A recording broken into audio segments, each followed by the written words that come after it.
ಕೇತುಗ್ರಸ್ತ ಚಂದ್ರಗ್ರಹಣ ಇದೇ ತಿಂಗಳು ಮಾರ್ಚ್ 3ನೇ ತಾರೀಕಿನಂದು ಗೋಚರಣೆ ಆಗಲಿದೆ.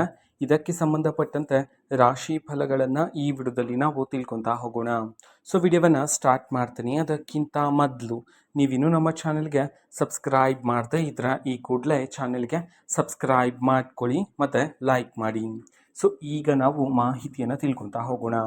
ಸೊ ಹೌದು, ಗ್ರಹಣದ ಸಮಯ, ಈ ಗ್ರಹಣದ ಮುಖ್ಯ ಉದ್ದೇಶಗಳು ಆ್ಯಂಡ್ ಗ್ರಹಣದ ಮುಕ್ತಾಯವಾಗ್ತಕ್ಕಂಥ ಸಮಯ, ಈ ಮಾಹಿತಿಗಳನ್ನೆಲ್ಲ ಈಗಾಗಲೇ ವಿಡಿಯೋ ಮಾಡಿ ಹಾಕಲಾಗಿದೆ. ಆ ವಿಡಿಯೋ ನೋಡಿಲ್ಲ ಅಂತಂದರೆ ಚಾನಲಲ್ಲಿ ವಿಡಿಯೋ ಇರುತ್ತೆ, ನೀವು ನೋಡ್ಬೋದಾಗಿರುತ್ತೆ.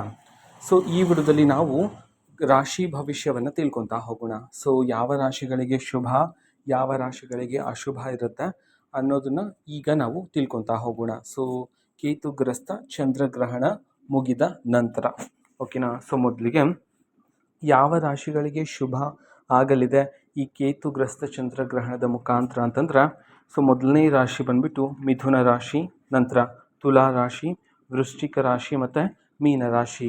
ಈ 4 ರಾಶಿಗಳಿಗೆ ಗ್ರಹಣದ ಮುಖಾಂತರ ಶುಭ ಫಲ ಸಿಗಲಿದೆ ಅಂತ ಹೇಳಿ ಮಾಹಿತಿ ಬಂದಿರತಕ್ಕಂಥದ್ದು. ನಂತರ ಯಾವ ಯಾವ ರಾಶಿಗಳಿಗೆ ಅಶುಭ ಫಲ ಇರಲಿದೆ ಕೇತುಗ್ರಸ್ತ ಚಂದ್ರಗ್ರಹಣದ ಮುಖಾಂತರ ಅನ್ನೋದನ್ನ ತಿಳ್ಕೊಳೋದಾದ್ರೆ, ವೃಷಭ ರಾಶಿ, ನಂತರ ಸಿಂಹ ರಾಶಿ, ಕನ್ಯಾ ರಾಶಿ ಮತ್ತು ಮಕರ ರಾಶಿ. ಈ 4 ರಾಶಿಗಳಿಗೆ ಅಶುಭ ಫಲ ಇರಲಿದೆ ಚಂದ್ರಗ್ರಹಣದ ಮುಖಾಂತರ ಅಂತ ಹೇಳಿ ತಿಳಿಸಿರ್ತಕ್ಕಂಥದ್ದು. ನಂತರ ಯಾವ ರಾಶಿಗಳಿಗೆ ಯಾವುದೇ ರೀತಿ ಶುಭ ಇರೋದಿಲ್ಲ, ಯಾವುದೇ ರೀತಿ ಅಶುಭನೂ ಇರೋದಿಲ್ಲ ಅಂತಂದರೆ ನಾವು 50-50 ಅಂತ ಹೇಳಿ ತಿಳ್ಕೊಬೋದಾಗಿರುತ್ತೆ. ಸೊ ಆ ರಾಶಿಗಳು ಯಾವುದು ಅಂತಂದರೆ ಕರ್ಕಾಟಕ ರಾಶಿ, ಧನಸ್ಸು ರಾಶಿ, ಕುಂಭ ರಾಶಿ ಮತ್ತು ಮೇಷರಾಶಿ. ಈ 4 ರಾಶಿಗಳಿಗೆ ಯಾವುದೇ ರೀತಿ ಶುಭ ಮತ್ತು ಅಶುಭದ ಫಲಗಳು ಇರೋದಿಲ್ಲ ಕೇತುಗ್ರಸ್ತ ಚಂದ್ರ ಗ್ರಹಣದ ಮುಖಾಂತರ ಅಂತ ಹೇಳಿ ತಿಳಿಸಿರ್ತಕ್ಕಂಥದ್ದು.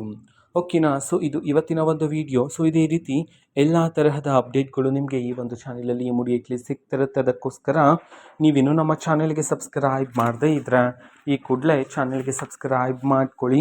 ಸಬ್ಸ್ಕ್ರೈಬ್ ಮಾಡೋದ್ರ ಮುಖಾಂತರ ನಾನು ಯಾವುದೇ ವಿಡಿಯೋ ಹಾಕಿದ ತಕ್ಷಣ ನಿಮಗೆ ನೋಟಿಫಿಕೇಷನ್ ಸಿಗುತ್ತೆ. ಅದ್ರ ಮುಖಾಂತರ ನೀವು ಬೇಗನೆ ವಿಡಿಯೋವನ್ನು ನೋಡ್ಬೋದಾಗಿರುತ್ತೆ ಮತ್ತು ಆ ವಿಡಿಯೋದಲ್ಲಿರುವ ಇನ್ಫಾರ್ಮೇಷನ್ನ ನೀವೀಗ ತಿಳ್ಕೊಬೋದಾಗಿರುತ್ತೆ. ಮತ್ತೀಗ ಫೇಸ್ಬುಕ್ಕಲ್ಲೂ ವಿಡಿಯೋಸ್ಗಳನ್ನು ಅಪ್ಲೋಡ್ ಮಾಡ್ತಿದ್ದೀವಿ. ಫೇಸ್ಬುಕ್ ಚಾನಲ್ ಲಿಂಕನ್ನು ಡಿಸ್ಕ್ರಿಪ್ಷನ್ ಬಾಕ್ಸಲ್ಲಿ ಕೊಟ್ಟಿರ್ತೀನಿ, ಕ್ಲಿಕ್ ಮಾಡಿಬಿಟ್ಟು ಫಾಲೋ ಮಾಡಿ. ಓಕೆನಾ. So thank you, bye.